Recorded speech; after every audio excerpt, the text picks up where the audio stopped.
পেশাগত জীবন সমৃদ্ধ করার উদ্দেশ্যে প্রবাস জীবন বরণ করতে হয়, ছাড়তে হয় স্বজন, নিজের বাড়ি। অভিবাসীদের দুঃখ অধরা থেকে যায় জীবনভর। এর মধ্যে বিদেশে ক্যারিয়ার গড়ার ক্ষেত্রে বিশ্বের সেরা দেশ নির্বাচিত হয়েছে সৌদি আরব। এই তালিকায় দ্বিতীয় স্থানে রয়েছে মধ্যপ্রাচ্যের আরেক দেশ সংযুক্ত আরব আমিরাত। আর বিশ্বের বৃহত্তম অর্থনীতির দেশ যুক্তরাষ্ট্র রয়েছে তৃতীয় অবস্থানে। অভিবাসী বিষয়ক আন্তর্জাতিক সংস্থা ইন্টারন্যাশনের সাম্প্রতিক এক জরিপে উঠে এসেছে এ তথ্য।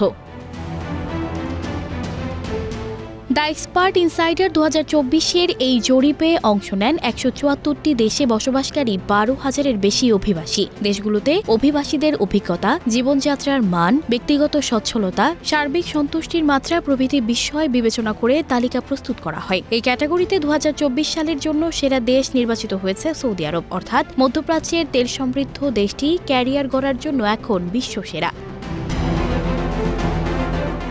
2023 সালের তালিকায় অবশ্য প্রথম স্থানেই ছিল যুক্তরাষ্ট্র। সে বছর দ্বিতীয় ছিল আমিরাত, তৃতীয় আয়ারল্যান্ড এবং সৌদি আরব ছিল চতুর্থতম স্থানে। 2024 সালে বিদেশে ক্যারিয়ার গড়তে সেরা দেশ ও অঞ্চলগুলোর মধ্যে লুক্সেমবার্গ চতুর্থ, কাতার পঞ্চম, বেলজিয়াম ষষ্ঠ, আয়ারল্যান্ড সপ্তম, অস্ট্রেলিয়া অষ্টম, যুক্তরাজ্য নবম এবং হংকং রয়েছে দশম স্থানে।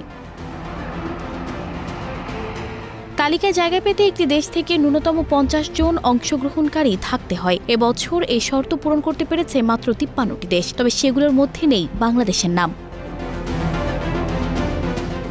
তবে এদিকে সৌদি আরব ও প্রবাসীদের জন্য দ্বিতীয় সেরা দেশ হিসেবে তালিকাভুক্ত হয়েছে। একটি নতুন সমীক্ষা অনুযায়ী মার্কিন যুক্তরাষ্ট্র, যুক্তরাজ্য এবং বেলজিয়ামকে ছাড়িয়ে গেছে সৌদি। এক্সপার্ট ইনসাইডার সমীক্ষার সর্বশেষ সংস্করণে কিংডম বিদেশে কর্মরত সূচকে ডেনমার্কের পরে দ্বিতীয় স্থানে রয়েছে সৌদি এবং তৃতীয় স্থানে রয়েছে বেলজিয়াম। ক্যারিয়ারের সম্ভাবনা, বেতন এবং চাকরির নিরাপত্তা, কাজ ও অবসর এবং কাজের সংস্কৃতি ও সন্তুষ্টি সহ 4টি উপশ্রেণীর ওপর ভিত্তি করে সূচকটি দেশগুলোকে স্থান দেয়। সানজিদা রহমান, প্রবাস খবর।